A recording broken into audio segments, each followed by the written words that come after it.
In Indonesia, the family of the town chief is having a lovely party. Ninji is serving drinks to her relatives, but her mood sours when she sees her boyfriend Ramen arrive. He follows her around the house, swearing he can explain why he's been ghosting her for days. Ninji says that if he doesn't want to propose, then he shouldn't make promises. So, Ramen explains he panicked and overthought things. He apologizes and gets ready to propose, but at that moment, he gets a call from work. Ramen tells Ninji that he needs to go but promises to make things right after his shift. After Ramen leaves, a car suddenly drives through the party and crashes into other vehicles. After checking on the injured guests, the chief rushes to the car and opens the door to yell at the driver, thinking he's drunk. However, the driver roars and jumps on the chief to bite his neck. The crowd panics at the sight of what appears to be a zombie. This all started 5 hours ago. At the One factory, an employee gets the samples of their new medicine ready. This medicine hasn't been approved by the government yet, but they've worked on it for 3 months, so they're desperate to produce it. A sample is sent to their boss, Sadamin, and another one to his business partner who lives in the city. Meanwhile, Sadamin's daughter, Keynes, gets her son, Ryan, ready to visit his grandfather. Her husband, Rudy, notices she's in a bad mood and reminds her to be nice because they need to get this over with. It turns out that their marriage is on the rocks and they want a divorce. But first, they want Sadamin to sign the paperwork to sell the factory since it isn't doing so well. Rudy thinks he deserves compensation since he's been running the business. With that money, they could go their separate ways. Keynes is in a bad mood because visiting her father also means seeing his wife, Karina, who used to be Keynes' best friend. They grew up together, but their relationship was ruined when Karina married Sadamin. At home, Sadamin drinks the new medicine sample. Karina mentions that since he's retiring, they should go on a trip and maybe even have a child of their own. When Keynes' family arrives, Karina receives them warmly, but Keynes stays cold and doesn't let Ryan be around her. Instead, Ryan goes to spend time with his uncle Bonbon, who spends all his days playing video games and living off his father's money. Bonbon and Ryan start playing with toy guns around the house, so Rudy and Keynes scold Bonbon for still being immature at his age. After taking a shower, Sadamin looks at the mirror and is shocked to discover he looks much younger. He gets very excited because it means the new medicine worked. Sadamin rushes to find Karina in their bedroom and she's also very happy to see the results. With his newfound youth, Sadamin can get naughty with Karina again. Neither of them notices the strange wound on Sadamin's back. Moments later, Sadamin meets with his children and scolds Rudy for the video he made to promote the factory since it wasn't done in a traditional style. Everyone is shocked by how young he looks, so Sadamin decides to make his big announcement. He won't sell the factory after all. Bonbon gets offended and storms out while Sadamin continues to explain. For many years, their sales were stagnant, but now he finally has a product that may bring success back. He calls it the elixir, and it's the cause of his youth. Karina isn't happy about this since he was supposed to retire and spend more time at home. Sadamin apologizes but still wants the elixir to be his priority. Keynes informs her father that she and Rudy are getting a divorce because he cheated on her. She needs the money to start her own business and give Ryan a good life. However, Sadamin thinks the couple should stay together for the sake of the boy. Karina tries to defend her, but Keynes coldly tells her not to. Keynes then starts yelling at Sadamin for always doing what he wants without caring about their feelings, blaming him for Bonbon's lack of maturity. She also thinks that Karina only married him for his money. While the women argue, Sadamin starts feeling sick, but he hides it from his family. He yells at everyone to make them stop and confirms that his decision is final.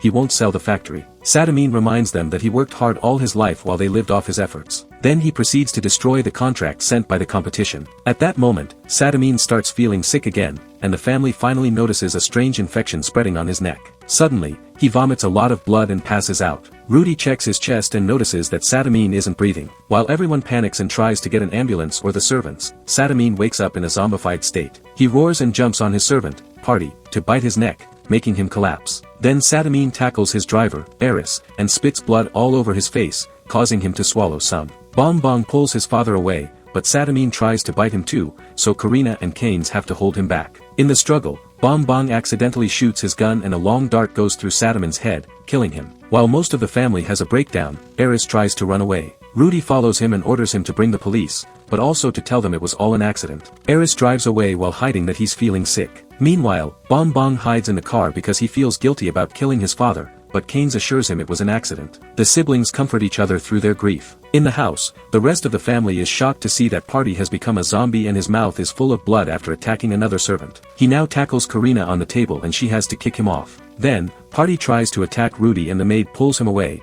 This only ends with Party biting her arm and then her neck. Outside, Keynes finds the servant that Party bit feeding on another employee. The zombie sees Canes and tries to attack her, but Bong Bong runs over the creature with the car to stop it. The body is split in two, yet the zombie still moves. While Party chases the rest of the family out of the house, the siblings go inside and find the place empty. Suddenly, the zombified maid appears and chases after them, so the siblings run out of the house again and lock the door. Canes keeps trying to call Rudy, but he won't pick up the phone. When they return to the car, they discover that half of the servant's body is gone. At that moment, the upper half of the zombie appears and tries to attack them. So, Bong Bong kicks it down and the siblings get in the car to escape. All the zombified servants come running after them. Meanwhile, Eris is driving to the police station but ends up transforming into a zombie too. This causes him to lose control of the car and crash into the party as seen in the beginning. After biting the chief, Eris runs around the party to attack all the terrified guests. Back to Karina's group, they find a truck by the road, but it's sadly locked. They hear Party coming closer, so they rush to hide. Party tries looking for them in the truck but doesn't see them, so he walks away. However,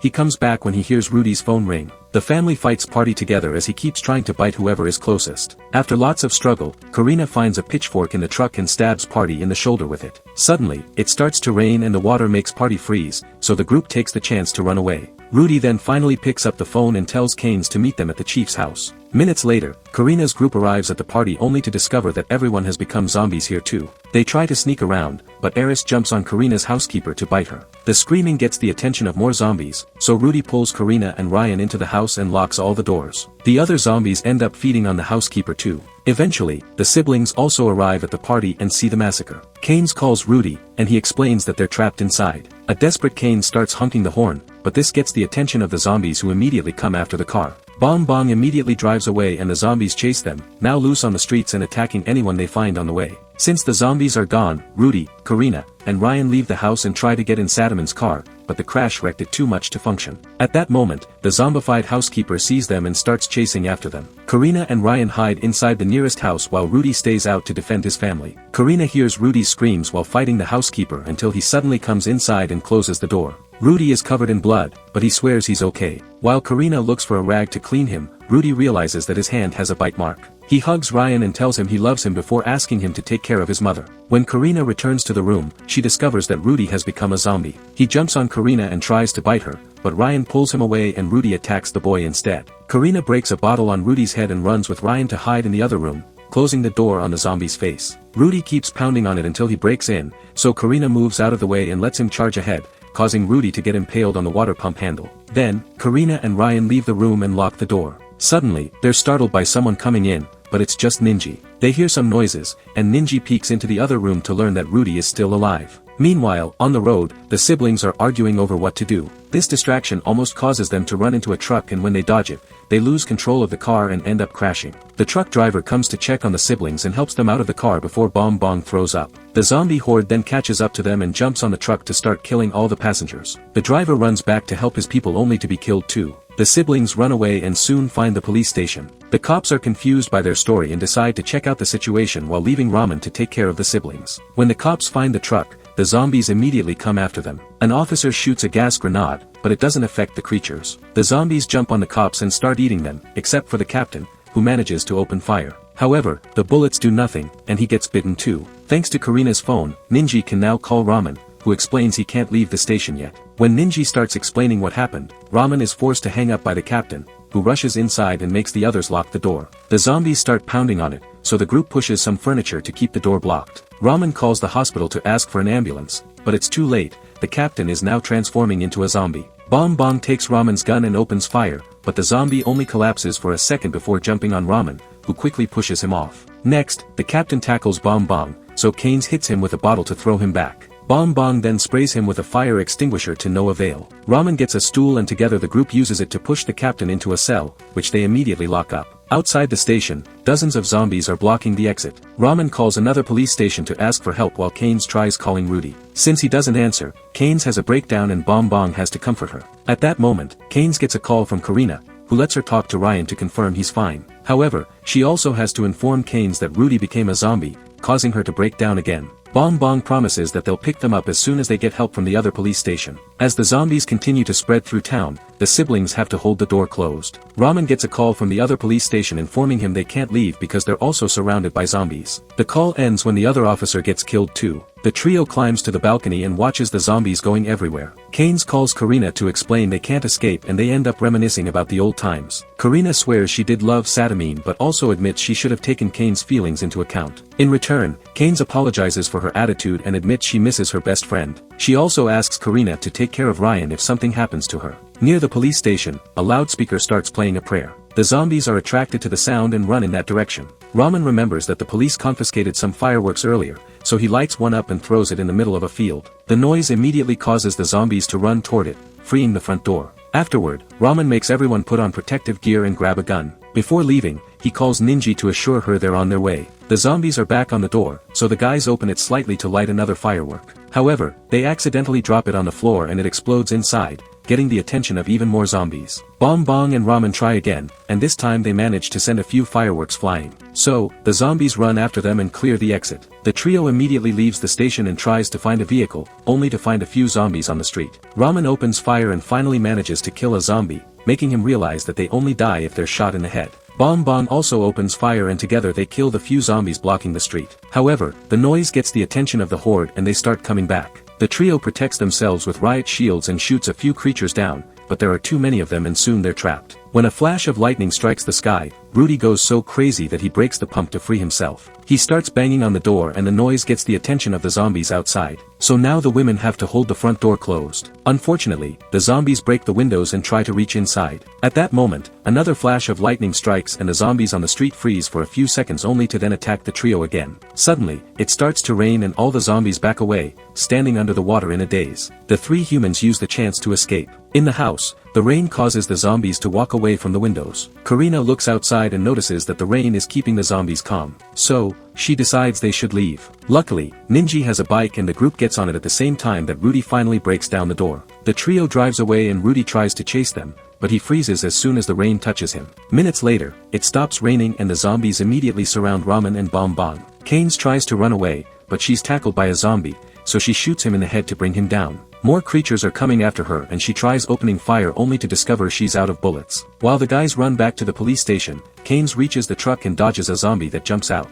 She locks herself inside and tries to start the vehicle to no avail. At that moment, Karina's group arrives on the bike and Keynes honks the horn to tell them where she is. The trio wants to go away, but the bike stops working and the zombies are coming for them. Suddenly, fireworks start illuminating the sky and the horde follows the noise. So, Keynes can finally leave the truck and reunite with her son. The sweet moment is interrupted by the zombie maid appearing on the road. Karina and Keynes push her back and Ninji stabs her in the head with a knife. Since the fireworks are out now, the horde is coming back and the group rushes to hide inside the truck. After calling the guys to confirm they're still alive, the group finally manages to start the truck and runs over all the zombies on the road as they drive ahead. Unfortunately, the brakes aren't working and the truck crashes right into the police station. Ramen reunites with Ninji, but Bong's leg is trapped under a fallen cabinet. Soon, the zombies surround the station and climb over the debris to get in. Ramen and Bong quickly open fire while Karina closes the truck door to trap a creature inside. A few zombies are killed, but more and more keep coming. Bong tells Karina to check the side door, and she confirms it's clear because all the zombies are at the front. The group tries to rescue Bong,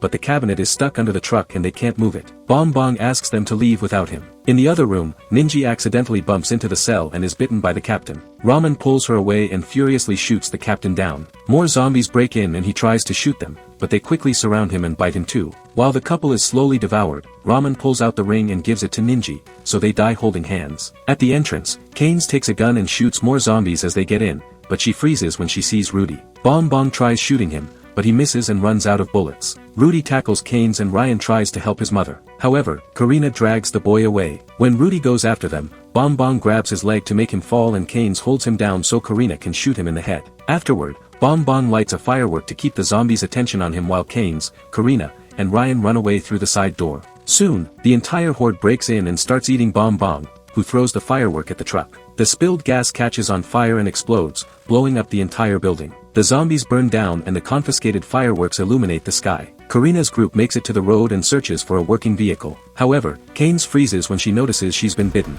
She hugs Ryan and cries as she tells him she can't come with them. Then, she hugs Karina and asks her to take care of Ryan before taking her gun. At that moment, half of the horde appears on the street with flames on their backs, so Keynes lights a firework to get their attention while Karina and Ryan escape on a bike. Once the duo is far enough, Keynes walks to the middle of the field and ends her life. In the morning, Karina and Ryan cross the bridge to go downtown, unaware that Party is following them. Meanwhile, in the city, Sadaman's business partner receives the elixir sample and drinks it. Her husband is very impressed by how young she looks now.